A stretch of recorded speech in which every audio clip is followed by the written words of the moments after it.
بسم اللہ الرحمن الرحیم۔ السلام علیکم ورحمۃ اللہ وبرکاتہ۔ ناظرین، آپ کو باربروسا سیریز کے ایپیسوڈ 1 کے پارٹ 2 میں خوش آمدید کہتے ہیں۔ ناظرین، جیسا کہ ہم نے پارٹ 1 میں دیکھا کہ خضر اور اسحاق جو کہ بابا عروج کے بھائی ہوتے ہیں وہ مل جاتے ہیں، اور ہم ایپیسوڈ 1 کی ریویو دوبارہ سٹارٹ کرنے لگے ہیں۔ یہاں دوسری طرف دکھایا جا رہا ہے کہ فتح کے بعد سب دوبارہ اپنے اپنے کاموں میں لگ جاتے ہیں، اور بابا عروج اور حیرہ بائی باتیں کر رہے ہوتے ہیں، جس میں حیرہ بائی بابا عروج سے ان کی جان و مال کی حفاظت کے لیے شکریہ ادا کر رہے ہوتے ہیں، اور بابا عروج کہتے ہیں کہ یہ میرا فرض تھا اور مجھے سلطنت سے اسی بات کا محافظہ ملتا ہے۔ پھر ان میں کچھ مزاح ہوتا ہے۔ ایک سپاہی بولتا ہے کہ مال غنیمت کا سارا مال بٹ چکا ہے، لیکن آپ نے ابھی تک کچھ نہ لیا۔ بابا عروج بولتے ہیں کہ میرے علاوہ یہ ایک چھوٹا سپاہی بھی باقی ہے، تو وہ جواب دیتا ہے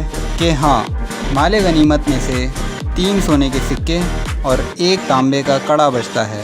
تو وہ 3 سونے کے سکے اس چھوٹے سپاہی کو دے دیتے ہیں اور تانبے کا کڑا خود رکھ لیتے ہیں، اور بولتے ہیں کہ یہ میرا حصہ ہے۔ دوسری طرف جہاں تک ہم نے دیکھا تھا کہ خضر اور اسحاق کی یہی باتیں ہو رہی ہوتی ہیں کہ خضر اب اسحاق کے ساتھ رہے گا، اور اسحاق بولتا ہے کہ مجھے معلوم تھا کہ تم عروج اور الیاس جیسے نہیں ہو۔ پھر سکندریہ کے محلات دکھائے جاتے ہیں، جہاں کے بازاروں میں سب کام حسب معمول چل رہا ہوتا ہے۔ پھر دکھایا جاتا ہے کہ ایک عورت کسی مرد کو ذلیل کر کے نکال رہی ہوتی ہے، اور اپنے خادم سے کہتی ہے کہ اسے دور لے جاؤ میری نظروں سے۔ اس لڑکی کا نام ایزابیل ہوتا ہے۔ پھر وہ دوسرے تاجروں سے بات کرتی دکھائی دیتی ہے اور بولتی ہے کہ ایک جہاز روانہ ہو رہا ہے، اس میں بہت سا سامان ہے، اگر آپ لوگ اس میں انویسٹ کریں تو چیزیں بکنے کے بعد آپ لوگوں کو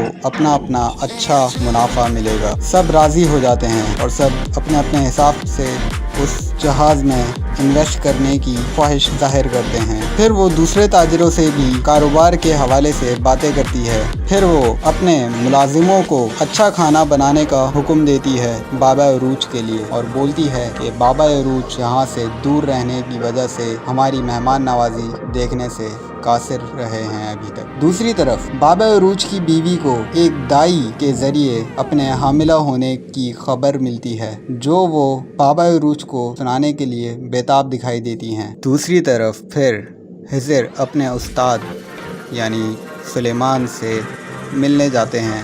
سلیمان دراصل بابا عروج کے والد کے ساتھی ہوتے ہیں اور خضر کے استاد بھی ہوتے ہیں۔ پھر وہ ان سے ملنے جاتے ہیں اور ان میں کچھ حالات پر باتیں ہوتی ہیں۔ پھر وہ ایک پراسرار کتاب پر تبصرہ کرتے ہیں اور اس کے راز جاننے پر بات کرتے ہیں۔ پھر وہ راز جاننے کے لیے شہزادہ کرکٹ کا ذکر کرتے ہیں، جو کہ ایک ظالم اور خونی پائٹرو کے سائے تلے خود کو عیسائی بنا چکا ہوتا ہے۔ دوسری طرف وہ ظالم پائٹرو ایک معصوم قیدی پر ظلم کر رہا ہوتا ہے، اور وہ قیدی شہزادہ مراد ہوتے ہیں۔ پائٹرو اس قیدی پر یعنی مراد پر ظلم کرتے دکھائی دیتے ہیں اور اس سے کچھ لوگوں کے نام اگلوانے کی کوشش کرتے ہیں، مگر ناکام رہتے ہیں، اور وہ اسے دھمکی دیتے ہیں کہ یا تو تم نام بتاؤ یا تو تم مار دیے جاؤ گے۔ ناظرین، دوسری طرف سلیمان خضر کو سمجھا رہے ہوتے ہیں کہ وہ راستہ جو تم نے چنا ہے وہ تمہیں موت تک لے جا سکتا ہے۔ اس پر خضر جواب دیتا ہے کہ جو میں نے منصوبہ بنایا ہے اس سے میں مراد کو بچا لوں گا۔ یہ مراد شہزادہ مراد جو پائٹرو کے قید میں ہیں اس کی بات ہو رہی ہے۔ پھر کالمنوس کے محلات دکھائے جاتے ہیں، جو کہ کفار کا علاقہ معلوم ہوتا ہے اور ظلم اور بربریت سے بھرپور ہوتا ہے۔ ناظرین، یہاں پہ ہمارا ایپیسوڈ 1 کا پارٹ 2 کا ریویو اختتام پذیر ہوتا ہے۔